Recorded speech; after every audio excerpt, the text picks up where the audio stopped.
Zee 24 तास एक पाऊल पुढे। म्हाडाच्या घरांना मुंबईत यंदा अत्यंत कमी प्रतिसाद मिळाला। 88,921 अर्ज फक्त आलेत। 5 वर्षात पहिल्यांदाच इतका कमी प्रतिसाद म्हाडाच्या घरांना मिळाला।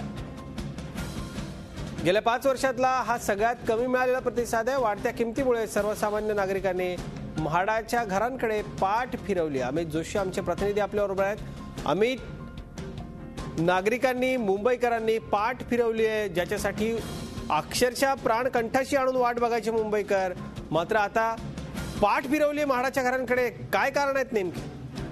सर्वसामान्यांना स्वस्तात घर अशी म्हाडा नेहमी जाहिरात करत असते, मात्र ज्या प्रकारे गेल्या 5 वर्षात आपण म्हाडाच्या या घरांच्या किमती बघितल्या तर दरवर्षी अर्ज करणाऱ्यांची संख्या कमी होत असल्याचं आपल्याला चित्र दिसतंय। 2008 पासून आपण आकडेवारी बघितली तर पहिल्या वर्षी जवळपास 4.5 लाख अर्ज आले होते, मात्र दरवर्षी हे प्रमाण घटत गेलंय आणि गेल्या वर्षी 1,25,000 घरात हा आकडा स्थिरावला होता।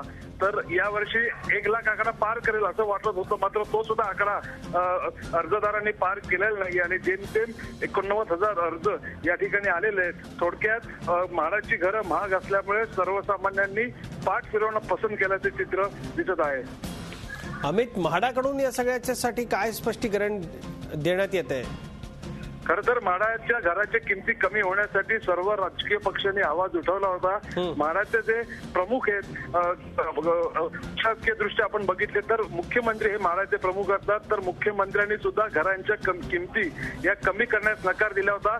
म्हाडाच्या घराच्या किमती या बाजारभावापेक्षा 40% कमी असल्याचा दावा करत त्यांनी कमी किमती करणार नाहीत असं स्पष्टपणे सांगितलं होतं। त्याच्यामुळे जिथे मुख्यमंत्री घरांच्या किमती कमी करण्यास नकार देतात, त्याच्यामुळे इतर राजकीय पक्षाने आवाज उठवून सुद्धा या घरांच्या किमती कमी झालेल्या नाहीयेत, म्हणूनच सर्वसामान्यांनी पाठ फिरवलेली आहे। धन्यवाद अमित या सगळ्या सविस्तर माहितीबद्दल। पण सर्वसामान्य मुंबईकर जो खूप मनापासून स्वप्न पाहतो आपलं मुंबईत अगदी छोटंसं का होईना एखादं घर असावं, मात्र बिल्डर्स मोठी घरं बांधतायत, ती परवडत नाही आणि अखेर सरकारनं म्हणजेच म्हाडानं देखील सर्वसामान्यांच्या स्वप्नाला हरताळ फासला।